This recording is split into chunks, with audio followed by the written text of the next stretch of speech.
Sustainable project finance is often assessed through familiar lenses: capital structure, expected returns, environmental impact, regulatory requirements, and the technical feasibility of the project. Increasingly, however, another factor is influencing whether projects move successfully from financing to delivery: the people. Communities, workers, and other stakeholders can affect project timelines, costs, risk assessments, and ultimately bankability. The scale of investment makes these considerations increasingly relevant. The International Energy Agency expects global energy investment to reach a record $3.4 trillion in 2026, with around $2.2 trillion directed toward renewables, nuclear, grids, storage, low emissions fuels, efficiency, and electrification. As capital continues to flow into energy infrastructure and other sustainable projects, human considerations are moving closer to the financial decision-making process. Community opposition can quickly become a financial issue when it affects permitting, construction schedules, or political support. This is becoming increasingly visible in large infrastructure projects. In the U.S., lenders financing data centers are paying closer attention to community sentiment as opposition around issues such as energy consumption, water use, and local infrastructure grows. According to Reuters, community considerations affected at least 75 proposed U.S. data center projects, worth approximately $130 billion in the first quarter of 2026. For lenders and investors, this means assessing more than whether a project has sufficient demand or an attractive financial model. The ability of developers to engage local stakeholders and maintain support can influence whether a project remains deliverable. Environmental and social considerations are already embedded within established project finance frameworks. The Equator Principles, used by financial institutions globally, provides a framework for identifying and managing environmental and social risks in project financing. They recognize that large infrastructure and industrial projects can have significant impacts on both people and the environment.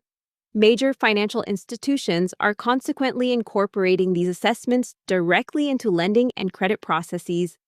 This can include evaluating human rights, working conditions, community impacts, and stakeholder engagement alongside more traditional project risks. The relationship can be summarized simply: community opposition can lead to delays, permitting risk, or even project cancellation.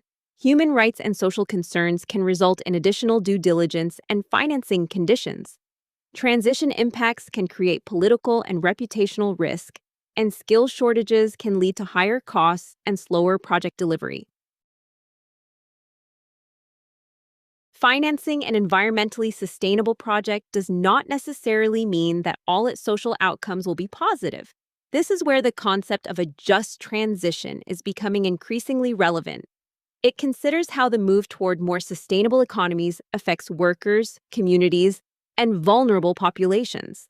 Recent work from the International Labor Organization highlights the role finance can play in supporting climate solutions, while ensuring that people affected by economic and environmental transformation are not left behind.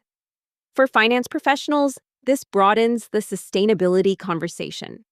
Assessing a project may increasingly require understanding not only its environmental credentials, but also how effectively its social impacts are identified and managed. Projects also depend on having people with the skills required to deliver them. The rapid expansion of renewable energy, grid infrastructure, and other transition-related investment is increasing demand for technical expertise. The International Energy Agency reports significant skills shortages across energy-related industries, with around 60% of surveyed companies saying labor shortages were putting timelines, system reliability, and cost control at risk. For project financiers, workforce capability, therefore, has a direct connection to execution risk. A well-financed project can still face delays and cost overruns if developers cannot recruit, retain, or develop the expertise required to complete and operate it. Taken together, These developments show why the human element is becoming harder to separate from sustainable project finance. Capital and environmental performance remain fundamental, but understanding communities, social risks, transition impacts, and workforce capability can provide a more complete view of whether a project is genuinely sustainable and financially resilient.